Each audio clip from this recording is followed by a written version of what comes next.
नमस्कार स्टूडेंट्स, स्वागत है आपके अपने परिवार राघव पाठशाला में। कल की क्लास के अंदर हमने अवयव आपके चैप्टर शुरू किया था, प्रश्नावली जो तीसरी है अवयव यानी कि मैट्रिसेस यानी कि मैट्रिक्स, उसका कंप्लीट इंट्रोडक्शन हमने प्रश्नावली 3.1 का पढ़ लिया था। और मैंने आपसे वादा किया था कल की क्लास के अंदर हम पढ़ेंगे प्रश्नावली जो 3.1 से पहले जो उदाहरण आ रखे, उदाहरण नंबर 1, उदाहरण नंबर 2, उदाहरण नंबर 3, 4, 5 और टोटल 5 उदाहरण हैं। उन 5 उदाहरणों को बेहतरीन तरीके से सॉल्यूशंस करेंगे, तो वीडियो देरी से बनाए रखना। और कल की जितनी बातें थी, अवयव किसे कहते हैं, अवयव की कोटि, अवयव में अवयवों की संख्या, अवयव के प्रकार, स्तंभ अवयव, पंक्ति अवयव, वर्ग अवयव, विकर्ण अवयव, अदिश अवयव, तत्समक अवयव और शून्य अवयव, और अवयवों की समानता जो मैंने आपको लिखवाई थी, कंप्लीट आप समझ के उन चीज़ों को याद कर चुके होंगे। और अब आगे बढ़ते हैं प्रश्नावली जो 3.1 है उसके कंप्लीट उदाहरण। पहला उदाहरण क्या कह रहा है कि 3 फैक्ट्रियों फर्स्ट, सेकंड तथा थर्ड में पुरुष तथा महिला कर्मियों से संबंधित निम्नलिखित सूचना पर विचार कीजिए। 3 फैक्ट्रियां हैं, कोई कारखाने की फैक्ट्रियां होनी चाहिए, फर्स्ट फैक्ट्री, सेकंड और थर्ड फैक्ट्री। फर्स्ट फैक्ट्री में जो पुरुष व्यक्ति काम कर रहे हैं, पुरुष कर्मी मतलब जो पुरुष काम कर रहे हैं वो 30 है, और फर्स्ट में महिला कर्मी कितनी है, 25। दूसरी जो फैक्ट्री है, फैक्ट्री नंबर 2, उसके अंदर जो पुरुष है वो 25 काम कर रहे हैं और महिला 31 काम कर रही है। और फैक्ट्री नंबर जो 3 है उसके अंदर जो पुरुष है वो आपके 27 काम कर रहे हैं और महिला कर्मी कितने काम कर रहे हैं, 26। एक छोटा सा प्रश्न आपसे पूछा गया है, उपयुक्त सूचना को एक 3/2 अवयव में निरूपित कीजिए। तीसरी पंक्ति तथा दूसरे स्तंभ वाली प्रविष्टि या अवयव क्या प्रकट करती है। बड़ा सिंपल सा सवाल है, आप ध्यान देना बेटा। इधर इसका हम करेंगे अब हल। मैंने कल आपके सामने राम और श्याम कृष्णाकार कुछ उदाहरण लिया था, और ये जो चीज लिखी, अगर मैं इसको आयताकार मैं बंद कर दूं, ये जो संख्याएं और फलन होते हैं उनको अगर आयताकार क्रम विन्यास में मैं बंद कर दूं तो एक अवयव कहलाता है। आप लिखेंगे 3 गुणा 2 का, 3 गुणा 2 कोटि का, 3 गुणा 2 कोटि का अवयव, जिसको आप ए नाम देंगे, ए बराबर जैसे लिखें वैसे लिख दो। देखो 30 स्तंभ है तो स्तंभों के रूप में 30, फिर लिख दो 25, 25 के बाद क्या लिख दो, 27, फिर लिख दो आप 25, फिर लिख दो 31, फिर लिख दो 26। ये जो 3 गुणा 2 का क्या है, एक अवयव है, जिसके अंदर 3 पंक्तियां, एक पंक्ति, दूसरी पंक्ति, तीसरी पंक्ति, और 2 क्या है आपके स्तंभ है। तो 3 पंक्तियां और 3 स्तंभ हमने क्या कर लिए, यहां पर बना दिए कि 3 गुणा 2 कोटि का। पहली बात आपके पास। अब बोला क्या है कि आपको जाना है एक तीसरी पंक्ति में, तीसरी पंक्ति ये है या नहीं, और जाना है दूसरे स्तंभ। दूसरे स्तंभ मतलब आपको यहां पर जाना है भाई, तीसरी पंक्ति में जाना दूसरे स्तंभ में। प्रविष्टियां क्या प्रकट करती। आप मुझे एक बात बताना, जो तीसरी पंक्ति है और दूसरा जो स्तंभ है, ये जो है वो कारखाने सेकंड के अंदर, फैक्ट्री सेकंड के अंदर महिला कर्मियों की संख्या है या नहीं। आप लिखेंगे तीसरी पंक्ति तथा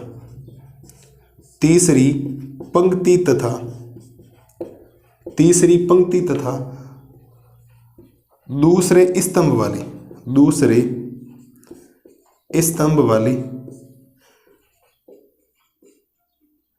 प्रविष्टियां। कारखाने 3 में, कारखाने और फैक्ट्री एक ही बात होती, कारखाने 3 में महिला कर्मी की संख्या। ये इस उदाहरण का क्या हो गया, आपके सामने उत्तर आ गया। मेरे हिसाब से मेरे शेर और शेरनियों को कोई दिक्कत नहीं होनी चाहिए। एक आपको बेसिक जानकारी दी गई थी, 3 फैक्ट्रियों में पुरुष काम कर रहे हैं और महिलाएं भी काम कर रही हैं, उनकी संख्याएं थी। उनको 3/2 कोटि का एक वर्ग अवयव नहीं बनेगा, वर्ग में बराबर होनी चाहिए, एक अवयव बना दिया। तो पंक्तियों को पंक्तियां लिख दी, स्तंभ 3 पंक्तियां 2 स्तंभ हो गए। एक सवाल सिंपल सा पूछा गया, तीसरी पंक्ति, तो तीसरी पंक्ति ये है 27 और 26, लेकिन दूसरा स्तंभ, तो दूसरा स्तंभ ये है। वो क्या दर्शाता, वो ये दर्शा रहा है कि अगर आप यहाँ बैठे हो तो फैक्ट्री 3 के अंदर महिला कर्मियों को दर्शा रही। फैक्ट्री 3 के अंदर किसको दर्शा रही, महिला कर्मियों की संख्या को दर्शाती। बोलो मेरे शेर और शेरनियों, किसी टाइप की कोई दिक्कत है क्या। मेरे हिसाब से एग्जाम्पल नंबर फर्स्ट में कोई दिक्कत नहीं होनी चाहिए, बड़ा सिंपल सा है जो आपको समझ में आ गया होगा। एक बार आप इसको देखें, अगली स्लाइड के अंदर करते हैं उदाहरण नंबर 2। अब देखो करते हैं उदाहरण संख्या 2 और उदाहरण संख्या 3। उदाहरण नंबर 2 बड़ा सिंपल सा है। बोला क्या है, यदि किसी अवयव में 8 अवयव है, कोई अवयव है उसके अंदर कितने अवयव हैं, 8 अवयव हैं टोटल। अब चाहे आप पंक्तियों में गिनो, कैसे भी करके 8 होने चाहिए, ठीक है। और बोला इसकी संभव कोटियां क्या हो सकती। अब अगर किसी भी सवाल में आपको ऐसे अवयव दे दे और आपको पूछा जाए कि इसकी कोटियां कितनी होगी, अगर आपको बोल दिया जाए कि इसके अवयव इतने दे रखे हैं, चाहे 8 दे रखे हैं, चाहे 10 दे रखे हैं, चाहे 6 दे रखे हैं, चाहे 12 दे रखे हैं, चाहे 18 दे रखे हैं, चाहे 24 दे रखे हैं, जितने भी अवयव दे रखे हैं और उनकी कोटि अगर पूछी जाए तो आपको पता है कि अगर आपको कोटि निकालनी है तो कोटि का मतलब होता है m गुणा n, और अगर आपको अवयव निकालना है तो इसका मतलब होता है mn। इसका मतलब हो गया ऐसी दो संख्याएं ढूंढनी है जिनको गुणा करने पर कितना है बेटा 8 आए। ऐसी दो संख्याएं आपको ढूंढनी, वही तो होता है m गुणा n। ऐसी दो संख्याएं ढूंढनी जिसको गुणा करने पर कितना है 8 आए। तो आप लिखेंगे अतः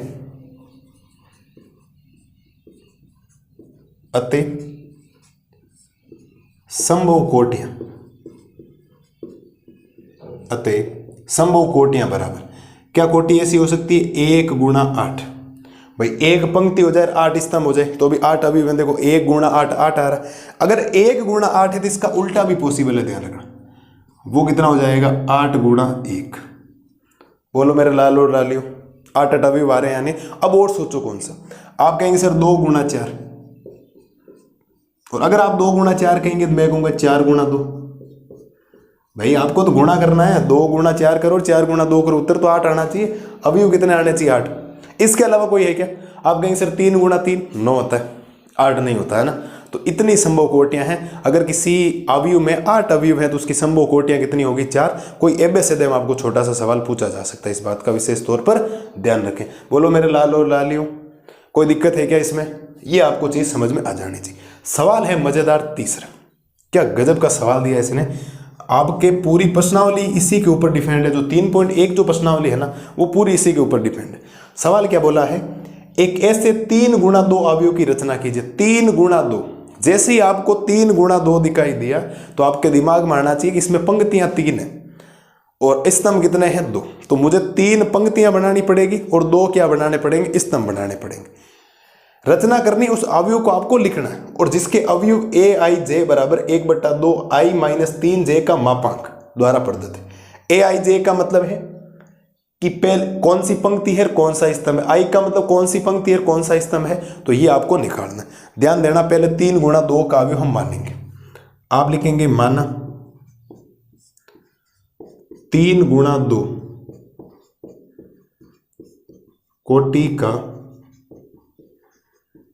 अवयव ए बराबर A11 A12। आगे मत जाना A13। क्यों? क्योंकि स्तंभ कितने लेने, 2 ही लेने। पंक्तियां 3 लेनी, A21 A22 A31 A32। ये आपने एक अवयव मान लिया। इस अवयव का मतलब है ये कितनी कोटि का है 3 गुणा 2। बोलो मेरे शेर और शेरनियों कोई दिक्कत है क्या? इसमें 3 पंक्तियां 2 स्तंभ है। 3 पंक्तियां, 1 पंक्ति 2 पंक्ति 3 पंक्ति और 2 स्तंभ है। इन सब का मान निकालना है। मुझे एक बात बताओ, अगर मुझे A11 का मान निकालना है, किसका मान निकालना है A11 का, तो मैं जहां जहां आई और जे नजर आ रहा है वहां 1 1 रखूंगा तो आ जाएगा। मुझे A12 निकालना है, इसका मतलब आई का मान 1 है, जे का मान 2 है। मुझे A21 निकालना है तो आई का मान 2 है, जे का मान 1 है। मुझे A22 निकालना है तो आई का मान 2 है, जे का मान भी कितना है 2 है। मुझे अगर A31 निकालना है तो आई का मान कितना है 3, जे का मान है 1। और अगर मुझे A32 निकालना है तो यहाँ आप कहेंगे सर यहाँ A32 में आई का मान 3 है, जे का मान कितना है, कितना 2। आप लिखेंगे चूंकि AIJ बराबर 1/2 मापांक ऑफ आई माइनस 3J का क्या लेना, आपको मापांक लेना। इसमें आपको आई और जे के मान रखते जाने। आप जैसे जैसे मान रखेंगे वैसे वैसे किसके मान आते जाएंगे, इन अवयवों के मान आएंगे, जो जो अवयव आपको चाहिए। पहला अवयव बेटा आपको निकालना है A11। कौन सा अवयव निकालना है A11। A11 का मतलब है कि आपने यहाँ आई और जे की जगह 1 1 रखना है। तो 1/2 की जगह 1/2, मापांक की जगह मापांक, आई की जगह कितना आएगा 1 माइनस 3 गुणा जे की जगह भी कितना 1। जब सोल्व करेंगे तो ये बनेगा 1/2 गुणा 1 माइनस क्या बनेगा 3 बनेगा।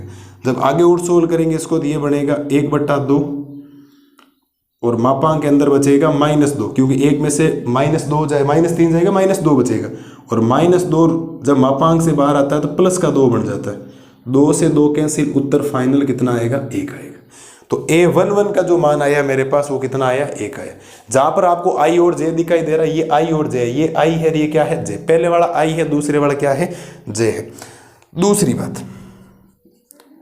दूसरी बात है A12, क्या निकालना आपको, A12 का मतलब है, मैं ये निकाल रहा हूं A12 का मतलब है I का मान 1, J का मान कितना 2, तो आप लिखेंगे 1/2, क्या लिखेंगे 1/2, I का मान 1 माइनस 3 गुणा J का मान कितना है 2, बराबर में आप लिखेंगे 1/2 गुणा 1 की जगह 1 माइनस 3 को 2 से गुणा करेंगे आएगा 6, बराबर ये आएगा 1/2 गुणा में 1 में से -6 जाएगा तो कितना बचेगा, माइनस का 5 बचेगा मापांक पे, और -5 मापांक से बाहर आएगा तो कितना बन जाएगा 5/2।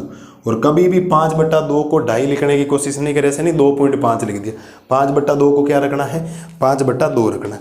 ठीक है, यहाँ तक हो गया। अगली कंडीशन, अगली निकालनी है आपको, अवयव निकालना A21। कौन सा अवयव निकालना है, A21 का मतलब है बेटा कि I का मान 2 है और J का मान कितना है, 1 है।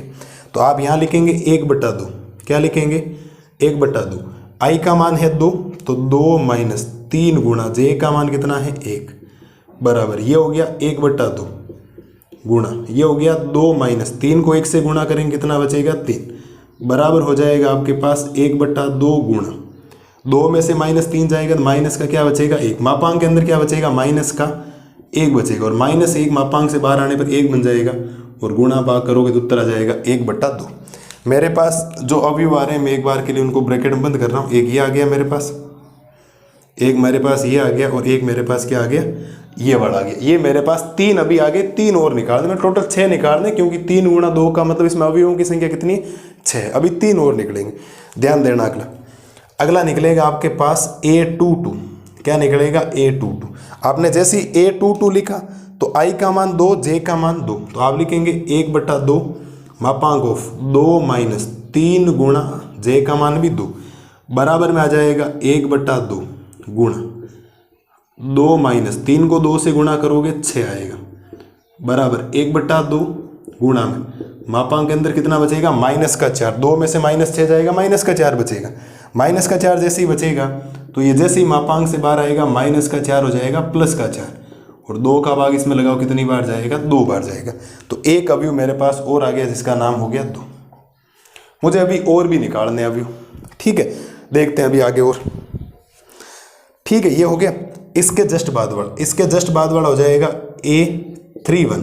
A31 का मतलब ये रहा, देखो A31 हो जाएगा आपके पास 1/2 मापांक ऑफ 3 माइनस 3 गुणा 1, बराबर 1/2 गुणा में 3 माइनस 3 बराबर 1/2 गुणा 3 माइनस 3 0, तो अवयव कितना आ जाएगा, 0 आ जाएगा। तो ये अवयव आपके पास कितना आ गया, 0 आ गया।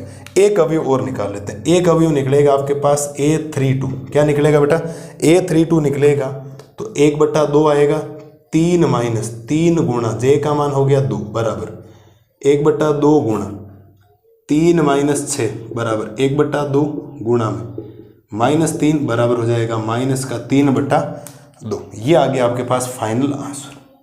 अभी इनको एक अवयव के रूप में लिखना है आपको, अभी उत्तर नहीं आया है। आपको करना क्या, मेन चीज समझे कि इस प्रकार का कोई आपको कुछ चीज दे रखी होगी, इस अवयव के अंदर अगर आपको जो जो मान निकालने, पहला मान I का, दूसरा मान किसका, J का, आप मान रखते जाएंगे, गुणा भाग करेंगे। कोई भी चीज मापांक से जब बाहर आती है किसकी बन जाती है, प्लस की बन जाती है। और अगर आप इस चीज को आगे लिखेंगे, आप लिखेंगे अतः 3 गुणा 2 कोटि का अवयव, 3 गुणा 2 कोटि का अवयव A बराबर, अब जो जो अवयव आए वो लिख दो। देखो पहला यहाँ ये लिखना था तो 1 लिखा जाएगा 1, फिर कितना लिखा जाएगा 5/2, फिर लिखा जाएगा 1/2, फिर लिखा जाएगा 2, फिर लिखा जाएगा 0, और फिर लिखा जाएगा 3/2, और इसकी कोटि हो जाएगी 3 गुणा 2। किसमें 3 तो है पंक्तियाँ, कितनी पंक्तियाँ हैं, 3 है पंक्तियाँ। उत्तरमाला आप मैच कर लें, 1 5/2, 1/2, 2 और 0 और 3/2।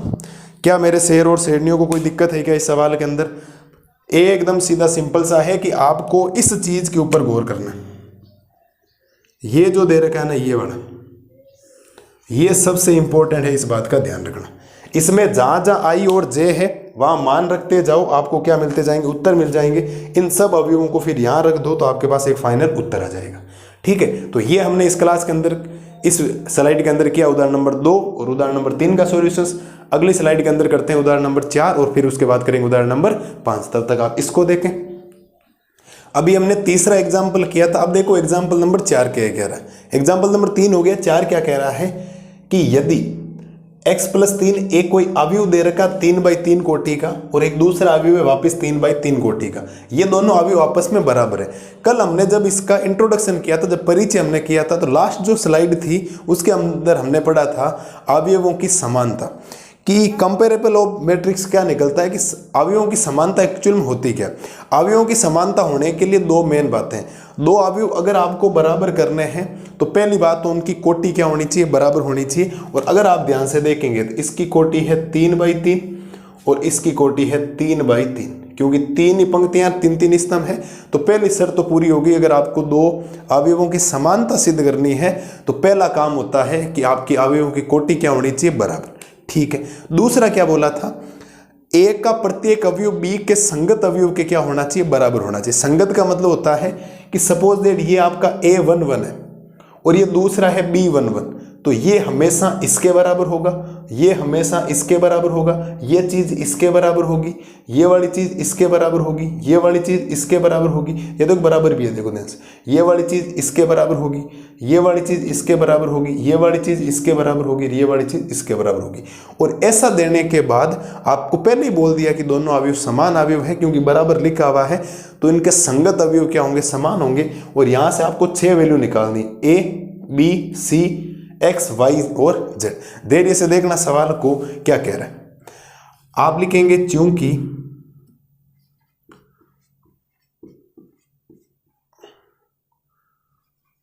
दोनों अवयव बराबर है, दोनों अवयव बराबर है, अतः इनके संगत अवयव, इनके संगत अवयव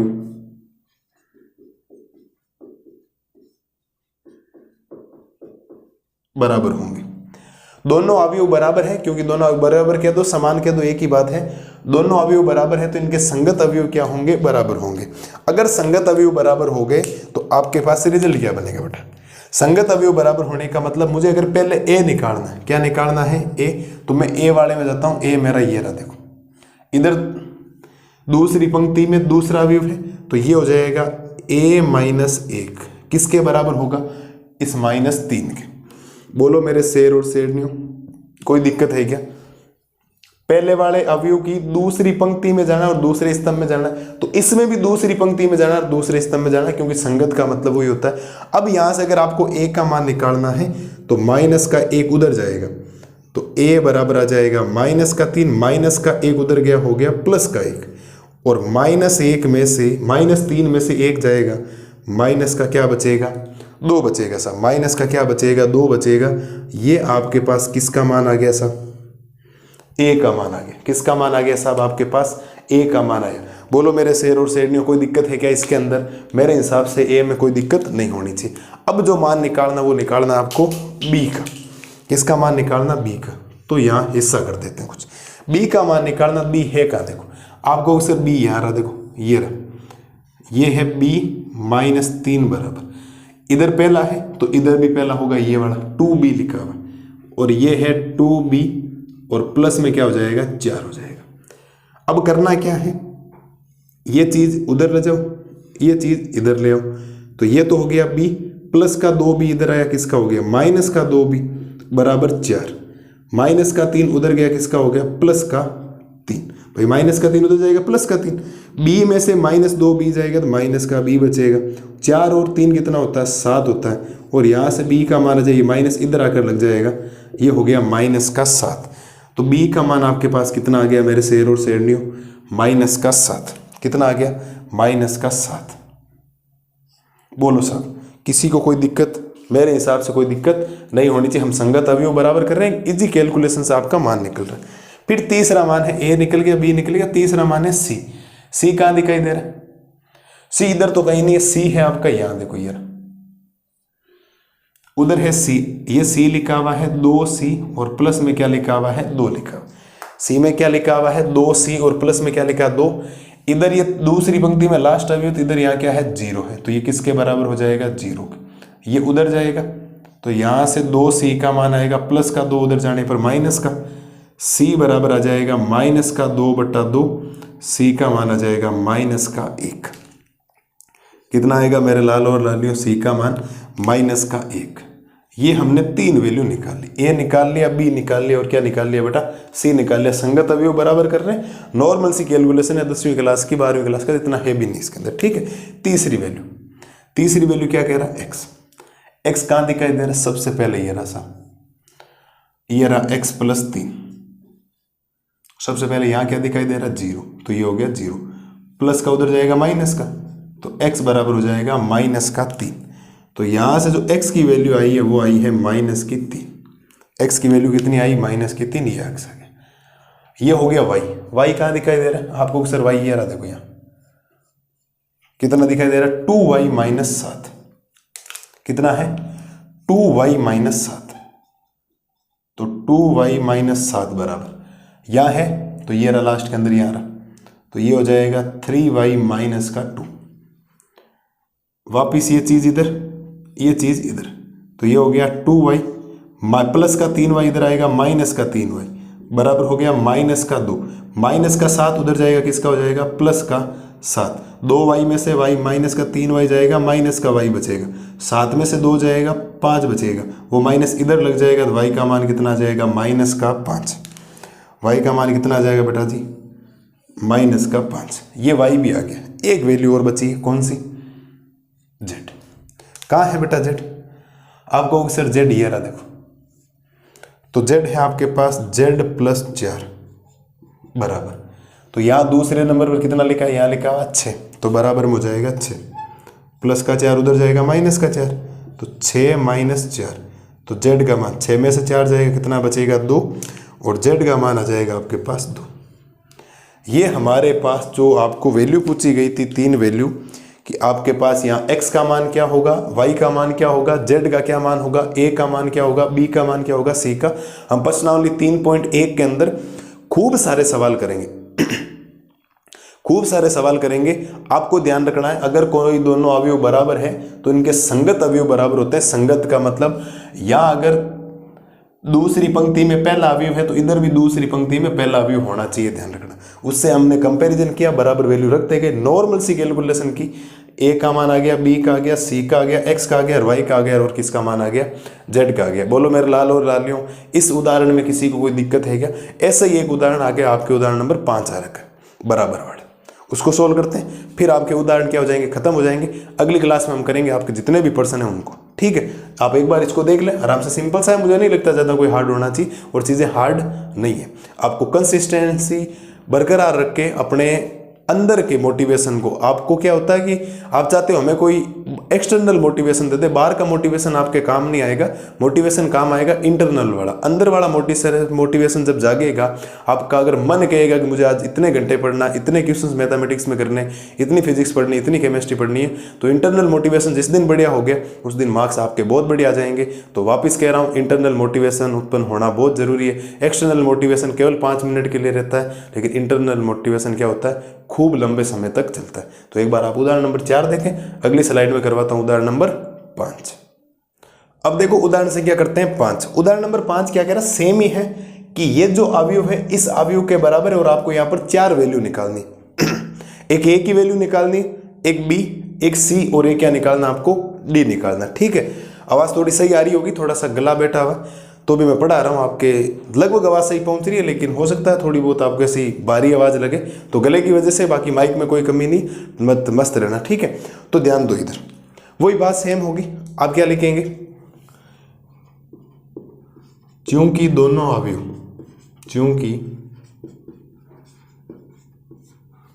अवयव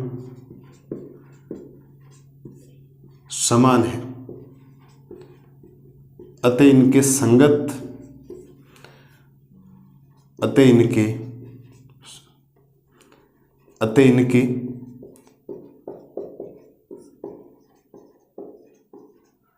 संगत अवयव बराबर होंगे। संगत अवयव क्या होंगे? बराबर होंगे। अगर आप बराबर है, और बराबर है क्योंकि देखो इसकी कोटि भी है 2/2, इसकी कोटि भी है 2/2।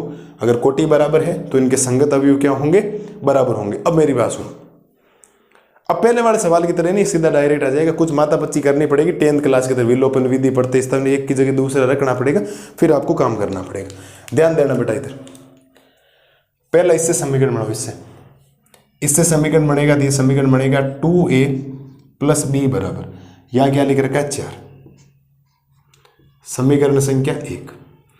फिर इससे समीकरण बना दो, a - 2b बराबर हो गया -3, समीकरण संख्या कितना आ गया? 2।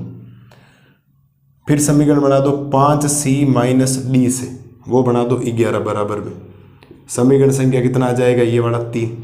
फिर समीकरण बना दो 4c + 3d बराबर में बना दो 24, समीकरण संख्या कितना हो जाएगा? 4। ये हमने संगत अवयव लिए कि पहले वाले के बराबर, दूसरे वाले के बराबर, तीसरे वाला तीसरे के बराबर, चौथे वाला चौथा वाले के बराबर, और 4 समीकरण आपके पास आ गए। अब डायरेक्ट मान यहाँ से नहीं निकल रहा, तो कुछ काम आपको क्या करना पड़ेगा? एक्स्ट्रा करने का पड़ेगा। क्या करना पड़ेगा? एक्स्ट्रा काम करना पड़ेगा। अब थोड़ा इन 2 समीकरणों को ध्यान से देखें। यहाँ से किसी का ही मान निकाल लें, किसी समीकरण में रख दें। आप अगर इस समीकरण को थोड़ा ध्यान से देखेंगे, इस समीकरण से मैं इस a का मान निकाल लेता हूँ। किसका मान निकाल लेता हूँ? a का। समझ रहे? किसी के निकालो कोई फर्क नहीं पड़ता, a का मान निकालोगे तो ये चीज आएगी इधर, तो a जो बन के आएगा वो आएगा -3 और प्लस का आ जाएगा 2b। भाई a का मान निकालना, ये चीज इधर जाएगी, माइनस की हो जाएगी प्लस, और ये मान आप कहाँ रख दो? समीकरण संख्या 1। किस में रख दो? समीकरण 1 में जब ये मान आप रखेंगे तो समीकरण 1 में हो जाएगा, ये आपके पास समीकरण है 2a + b बराबर में कितना है? 4। तो 2 की जगह 2 रहेगा, a की जगह हो जाएगा -3 प्लस का 2b, और प्लस में क्या चल रहा है? b, और बराबर में हो जाएगा 4। ये चीज़ अंदर जाएगी तो -6 हो जाएगा, और प्लस का ये इससे गुणा होगा तो प्लस का 4b हो जाएगा, और प्लस का b, और बराबर में कितना है? 4b। 4b और b कितना हो जाएगा? 5b बराबर हो गया 4। ये -6 उधर जाएगा, हो जाएगा +6, और यहाँ से 5b बराबर आएगा 4 और 6 कितना हो जाएगा? 10। तो b का मान आ जाएगा 10/5। तो b कितना बनेगा बेटा? 2 बनेगा। बेटा b का मान कितना आ गया आपके पास?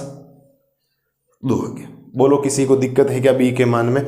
मेरे हिसाब से b के मान में कोई दिक्कत नहीं होनी चाहिए। ये जो b का मान आया वो समीकरण इसमें रख दो। आप चाहो तो इसको समीकरण 3 भी दे दो। कितना दे दो? समीकरण 3। इस समीकरण 3 में क्या कर दो? इस मान को रख दो। आप लिखेंगे समीकरण 3 से,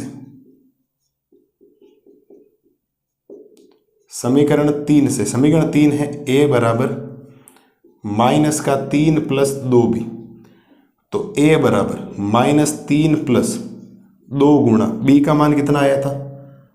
2 आया था। तो a बराबर -3 + 2 को 2 से गुणा करोगे 4। क्या a का मान 1 आएगा क्या? क्योंकि 4 में से जब 3 जाएगा तो a का मान कितना बचेगा आपके पास? 1 बचेगा। a का मान कितना बच गया? 1। तो a आ गया, b आ गया। अब c और d के ऊपर थोड़ा सा खेल करते हैं, ध्यान देना। किसी एक समीकरण से आप मान निकालो, आप इससे निकालोगे तो मुश्किल होगा। इस समीकरण को थोड़ा सा आगे बढ़ा दो। इस समीकरण को थोड़ा सा आगे बढ़ाओगे तो ये d उधर भेज दो और ये संख्या इधर ले आओ, तो d उधर जाएगा तो प्लस का d हो जाएगा, और ये 5c है, और माइनस का क्या हो जाएगा? 11 हो जाएगा। और इसको दे दो समीकरण संख्या 5। क्या दे दो? ये समीकरण संख्या 6 दे दो। इसको क्या नाम दे दो? ये 6 दे दो, क्योंकि ये तो आपके ऑलरेडी 5 बन गई, और यहाँ 3 से नहीं लिखना, यहाँ समीकरण किससे लिखना है? 5 से लिखना है। किससे लिखना? समीकरण 5 से। ठीक है भाई, इससे d का मान मैंने निकाल दिया। अब ये जो d का मान आया वो यहाँ पुट कर दो, इसमें, इसके अंदर पुट करोगे तो बनेगा क्या? ध्यान देना। ये बनेगा 4c की जगह 4c + 3 की जगह 3, d की जगह ये पुट कर दो 5c - 11, और बराबर में कितना चल रहा है? 24। तो ये हो जाएगा 4c प्लस ये इससे गुणा होगा तो 15c - 3 को इससे गुणा करोगे 33, बराबर में कितना बच गया? 24। 4c और 15c कितना होता है? 19c, बराबर ये हो गया 24, माइनस का 33 उधर जाएगा, प्लस का 33, तो ये हो जाएगा 19c बराबर 24 और 33 कितना होता है? 57, और यहाँ से c का मान आ जाएगा 57 बटा में 19 और 19 का भाग 57 में कितनी बार जाएगा? 3 बार जाएगा साहब। कितनी बार जाएगा? 3 बार। तो सी का मान आपके पास कितना आ गया? 3 आ गया। ए का मान आ गया, बी का मान आ गया और किसका मान आ गया? सी का मान आ गया। अब डी का मान भी आ जाएगा, कोई दिक्कत नहीं। डी का मान मैं यहां निकाल देता हूं। आप लिखेंगे समीकरण 6 से। किससे? समीकरण 6 से। समीकरण 6 है आपके पास डी बराबर 5c माइनस 11। डी बराबर 5 गुणा सी का मान कितना है? 3 माइनस 11। डी बराबर 15 माइनस 11। डी का मान कितना आ जाएगा? 15 माइनस 11 कितना बचेगा? 4 बचेगा। कितना बचेगा? 4। यानी डी का मान कितना आ गया? 4। बोलो मेरे शेर और शेरनियों, किसी टाइप की कोई दिक्कत है क्या? ये सवाल थोड़ा सा आपको मुश्किल सा लगेगा क्योंकि इसमें थोड़ा सा काम आपको एक्स्ट्रा करना है।